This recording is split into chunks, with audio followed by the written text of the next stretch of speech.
नमस्कार साथियों, जय हिंद। स्वागत है आप सभी का मेरे YouTube चैनल समर्थ क्लासेस में। हमारा आज का टॉपिक देखते ही आप समझ गए हैं, यानी कि अभिप्रेरणा से संबंधित जो सिद्धांत है उसके बारे में हम लोग डिस्कस करने वाले हैं। अभिप्रेरणा जीवन की सफलता का आधार। अभिप्रेरणा अधिगम का प्रमुख अनिवार्य स्थिति जिसे कह दो। अभिप्रेरणा जो एक सुनहरी सड़क है। अभिप्रेरणा जो अधिगम का क्या है, हृदय है। अभिप्रेरणा मोटिवेशन जो आप सबके अंदर होनी चाहिए, आप सबके अंदर होनी चाहिए दोस्तों, क्योंकि बिना मोटिवेशन के हम लोग आगे नहीं बढ़ सकते। बाहर का मोटिवेशन नहीं चाहिए, हमें अंदर का मोटिवेशन चाहिए।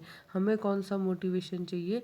हमें सेल्फ मोटिवेशन चाहिए। आप खुद को मोटिवेट करो, बस कोई दूसरा आपको मोटिवेट नहीं कर सकता दोस्तों, आप खुद ही खुद को मोटिवेट कर सकते हो। सुबह सुबह शुरू हो जाया करो कि मैंने रीट का एग्ज़ाम क्लियर कर लिया। सुबह सुबह शुरू हो जाओ तो मैं कर ही लूँगा डेफिनेटली। रीट की एक कुर्सी तो मेरी है ही है। ये जितनी भी पोस्ट है, चाहे 16 लाख बच्चे हो, चाहे 17 लाख बच्चे हो, चाहे 20 लाख बच्चे हो, एक सीट चाहिए मुझे। तो मेरी तो एक सीट है और वो मैं लेके रहूँगा, मैं लेके रहूँगी। ये आपके अंदर एक सेल्फ मोटिवेशन हमेशा होना चाहिए। चलिए फिर मैं आपका टाइम वेस्ट नहीं करूँ, क्योंकि अगर सेल्फ मोटिवेशन मैं ये मानती हूँ कि आपके अंदर से आता है तो मेरी बातों से आपको कोई भी फ़र्क नहीं पड़ना चाहिए। मेरा कहना ये था कि हम लोग क्या करेंगे, आपको याद ही है मैंने आपसे कहा है कि छोटे छोटे वीडियो बनाऊंगी मैं, और मैं क्या करूँगी, आप लोगों का एक क्विक रिवीजन करवाऊंगी। इसी कड़ी में आगे बढ़ते हुए हम लोग बात कर रहे हैं आज अभिप्रेरणा से संबंधित सिद्धांतों के बारे में। चलिए, मनोविश्लेषण। मनोविश्लेषण का नाम आते ही आप फ्रायड पे चले जाया करो, इसमें कोई भी कन्फ्यूजन आपका नहीं है। तो ये सर फ्रायड के अनुसार क्या है कि अचेतन मन मानव के व्यवहार का प्रमुख चालक होता है, और अचेतन मन ही दमन की हुई इच्छाओं का क्या है, पुंज है।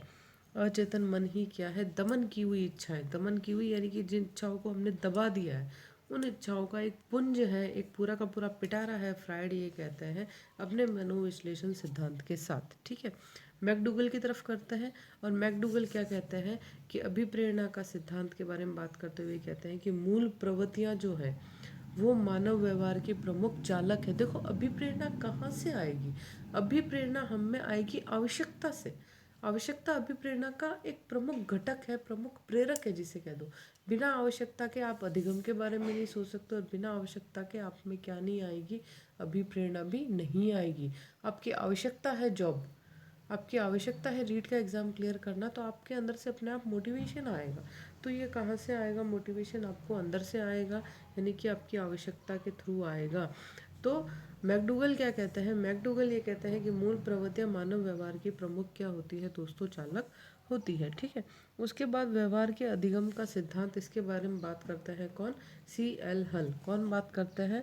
C.L. हल जो है वो इसके बारे में बात करते हैं व्यवहार के अधिगम के सिद्धांत के बारे में, और ये कहते हैं कि व्यक्ति का व्यवहार आवश्यकताओं की संतुष्टि पर निर्भर करता है। व्यक्ति का व्यवहार किस पर निर्भर करता है? आवश्यकताओं की संतुष्टि पर निर्भर करता है। ऐसा कौन कहते हैं? हल कहते हैं। उसके बाद बात करते हैं हम आत्मसिद्धि के सिद्धांत की। आत्मसिद्धि का सिद्धांत आप सबको पता है किसने दिया, बहुत ही फेमस है, अब्राहम मैस्लो। और नॉर्मली मैंने देखा है कि एग्जामों में मैस्लो साहब से रिलेटेड कोई ना कोई प्रश्न तो आ ही जाता है, और जो प्रश्न आता है वो यही आता है, आवश्यकता पदानुक्रम। आवश्यकता पदानुक्रम। और इस आवश्यकता पदानुक्रम में इन्होंने आत्मसिद्धि को श्रेष्ठ माना है। जो 5 स्टेप बताए हैं अब्राहम मैस्लो ने, इस पहले मैं इसका एक वीडियो बना चुकी हूँ, तो उस पर हम डिटेल में नहीं जाएंगे। उसमें आत्मसिद्धि को ये मैं क्या मानते हैं, प्रमुख मानते हैं। तो मैस्लो का ये आत्मसिद्धि का सिद्धांत है जो मानवतावादी विचारधारा रखते हैं। उसके बाद है क्षेत्रीय सिद्धांत, जो करता है कुर्ट लेविन का है। क्षेत्रीय सिद्धांत जो कुर्ट लेविन का है। लेविन ने स्थान विज्ञान की सहायता से इसकी व्याख्या की है। इसे वेक्टर कर्षण सिद्धांत भी कहा गया है। क्या कहा गया है इसे? वेक्टर, वेक्टर कर्षण। एक मिनट, हाँ मैं वापस लिख लेती हूँ। वेक्टर कर्षण, इस सिद्धांत को क्या कहा गया है? वेक्टर कर्षण सिद्धांत भी कहा गया है। वेक्टर कर्षण सिद्धांत भी क्या कहा गया है दोस्तों? इसे कहा गया है।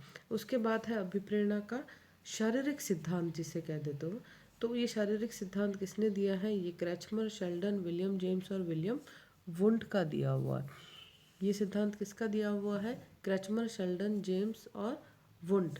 Kretschmer, Sheldon, William James William Wundt. ठीक है, दोनों के नाम विलियम विलियम है, विलियम जेम्स और विलियम वुंट। और ये कौन सा सिद्धांत है? अभिप्रेरणा का शारीरिक सिद्धांत है। ठीक है, नेक्स्ट है आपका प्रोत्साहन का सिद्धांत। किसका सिद्धांत दोस्तों?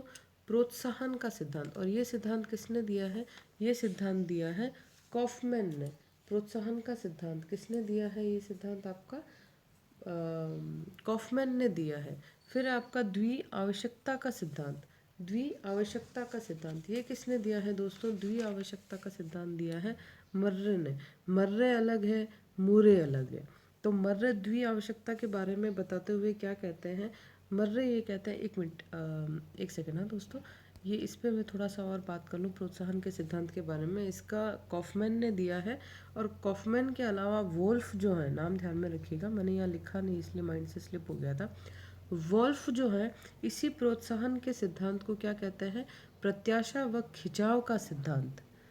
प्रत्याशा प्रत्याशा व खिंचाव का सिद्धांत कहते हैं। किसका सिद्धांत कहते हैं? प्रत्याशा व खिंचाव का सिद्धांत कहते हैं, जो धनात्मक और ऋणात्मक दोनों तरीके से हो सकता है। ठीक है, अब वापस चलते हैं हम लोग द्वि आवश्यकता के सिद्धांत पर, जो किसने दिया है? मर्रे ने दिया है। मैंने आपसे कहा कि मर्रे अलग है और मूरे अलग है। तो मर्रे 1930 में आवश्यकता के दो प्रकार बताते हैं। एक है दैहिक आवश्यकता, जिसे आप शारीरिक आवश्यकता कहते हो, और दूसरी है मनोवैज्ञानिक आवश्यकता। शारीरिक आवश्यकता जिसमें हमें क्या चाहिए? भोजन, पानी वगैरह वगैरह। और इसके बारे में ये 12 आवश्यकताओं का जिक्र और करते हैं। हालांकि कभी ये 12 आवश्यकताएं अभी तक पूछी नहीं गई है, सिर्फ जानकारी के लिए मैंने बता दिया आपको कि 12 आवश्यकताओं का ये जिक्र करते हैं, भोजन पानी सहित।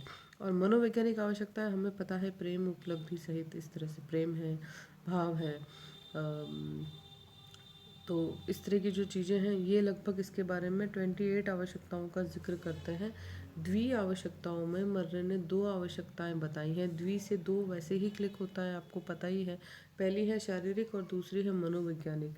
ये 12 आवश्यकताएं तो बताते हैं शारीरिक, और 28 बताते हैं कौन सी? मनोवैज्ञानिक। उसके बाद है हमारे मैकग्रेगर का एक्स वाई का सिद्धांत। एक्स और वाई का सिद्धांत जो किसका है? मैकग्रेगर का सिद्धांत है। एक्स सिद्धांत जिसमें नकारात्मक अवधारणा से विश्लेषित करता है व्यवहार को वो, है ना। इसके अनुसार व्यक्ति कैसा होता है? कामचोर होता है, नकारा होता है, आलसी होता है, क्षमताविहीन होता है, आकांक्षाविहीन होता है, एटसेट्रा एटसेट्रा। मतलब कुल मिला के कितनी बुराइयां जितनी भी आपको आती है उतनी मनोवैज्ञानिक तौर पे कर दो। वाई सिद्धांत जो है वो पॉजिटिव सिद्धांत है, और इसके अनुसार व्यक्ति की शारीरिक से लेकर आत्मसिद्धि तक की अभिप्रेरणा का स्तर होता है। सकारात्मक सोच होती है, व्यक्ति महत्वाकांक्षी होता है, परिश्रमी होता है, स्वनिर्देशित होता है, क्षमता युक्त और सृजनात्मक होता है। फिर आ जाते हैं हम लोग प्रत्याशा के सिद्धांत की तरफ, जो किसने दिया है? ब्रूम ने दिया है। और ये क्या बताते हैं कि व्यक्ति की अपेक्षा व प्रयासों के मध्य क्या होता है? सह संबंध होता है। और अभिप्रेरणात्मक बल इजिकल टू क्या होता है? शक्ति इंटू प्रत्याशा होता है। यानी कि शक्ति और प्रत्याशा दोनों में क्या बताया है उसने? सह संबंध बताया है। उसके बाद बात करते हैं हम निष्पादन के सिद्धांत की, जो किसने दिया है? पोर्टर और लाल। और एक मिनट, इसका नाम मैं बता दूं आपको, ये लॉलर है, लॉलर, ये लॉलर। ठीक है, लाल नहीं है, ये लॉलर है। पोर्टर और लॉलर दो अलग अलग लोग हैं, है ना। और यह संतुष्टि और निष्पादन के संबंधों की व्याख्या करते हैं। किसकी व्याख्या करते हैं? संतुष्टि और निष्पादन। पोर्टर और लॉलर है, ठीक है। संतुष्टि संतुष्टि और निष्पादन, निष्पादन, ठीक है। इसकी व्याख्या करते हैं कौन? पोर्टर और लॉलर। ये है कौन सा सिद्धांत? निष्पादन का सिद्धांत। उसके बाद हर्जबर्ग के क्या है? द्विघटक है। द्वि आवश्यकता तो किसकी है? मर्रे की है। और हर्जबर्ग का क्या है दोस्तों? द्विघटक है। क्या है? द्विघटक। दो घटकों के बारे में हर्जबर्ग जो है वो बात करते हैं, और ये दो घटक फ्रेडरिक हर्जबर्ग है। ये दो घटक कौन से हैं? एक तो है आरोग्य घटक और दूसरा है अभिप्रेरक घटक। आरोग्य आरोग्य और अभिप्रेरक, अभिप्रेरक, ये दो घटक है, ठीक है ना। आरोग्य और अभिप्रेरक घटक। आरोग्य घटक जिसमें संगठन के वातावरण से संबंधित है। इसमें कंपनी की नीति, प्रशासन, पर्यवेक्षण, वेतन, स्थिति सुधार, एटसेट्रा एटसेट्रा। यानी कि और अभिप्रेरक जो है वो कार्य संतुष्टि के वास्तविक कारक हैं, ऐसा हर्जबर्ग मानते हैं। तो हर्जबर्ग के सिद्धांत कौन से हैं? द्विघटक, एक आरोग्य सिद्धांत, और दूसरा कौन सा? अभिप्रेरक सिद्धांत। उसके बाद है विरोधी प्रक्रिया, जो किसकी है? सोलोमैन और कोरविट की है। किसकी है? सोलोमैन और कोरविट की है। ये दोनों क्या कहते हैं? ये कहते हैं कि सुख देने वाले लक्ष्य को प्राप्त करने के लिए प्रेरित होता है, वह दुख देने वालों से व्यक्ति दूर रहता है। यानी कि व्यक्ति के बारे में बात करते हुए ये कहते हैं कि व्यक्ति जो है सुख देने वाले लक्ष्य को प्राप्त करने के लिए प्रेरित होता है, जबकि दुख देने वाले जो है घटक, उनसे वो क्या कहता है? दूर रहता है। ये विरोधी प्रक्रिया के बारे में बात करते हैं। तो गाइज ये थे आपके अभिप्रेरणा से संबंधित मुख्य सिद्धांत। ऐसा नहीं है कि इसके अलावा और कोई सिद्धांत नहीं है दोस्तों, बिल्कुल है, लेकिन हमें तो एग्ज़ाम के पॉइंट ऑफ व्यू से देखना है कि क्या इम्पोर्टेंट है। जो अभी तक के प्रश्न आए हुए हैं आपके, उन प्रश्नों को देखते हुए और आगे जो माहौल बन रहा है उसको देखते हुए जो सिद्धांत है, यही सारे सिद्धांत है जो सबसे ज़्यादा इम्पोर्टेंट है, जिसमें एक्स वाई के सिद्धांत पर बहुत ज़्यादा प्रश्न आते हैं, और इसके अलावा हर्जबर्ग के सिद्धांत पर प्रश्न आते हैं। उसके बाद अगर अब मैं कह दूँ तो मैस्लो के सिद्धांत पर सबसे ज़्यादा प्रश्न बनते हैं। तो ये 3 सिद्धांत तो सबसे ज़्यादा है। उसके अलावा इन सारे सिद्धांतों के प्रवर्तक आपको पता होने चाहिए। हमें पता है कि हम डेफिनेशंस को ज़्यादा नहीं रट सकते, लेकिन हमें ये पता है कि हम सिद्धांतों को रट सकते हैं, सिद्धांतों को समझ सकते हैं। समझने का टाइम आपका चला गया है, तो अब आपके पास क्या समय है कि क्विक इनको क्या करो? रिवाइज करते रहो, बार बार रिवाइज करते रहो दोस्तों। आपको डेफिनेटली ये सारी चीज़ें क्या हो जाएगी? याद हो जाएगी। Thank you for watching this video. Have a wonderful time ahead, and if you have time, then please like, subscribe and share this channel. Thank you. It is motivation for me. Good day.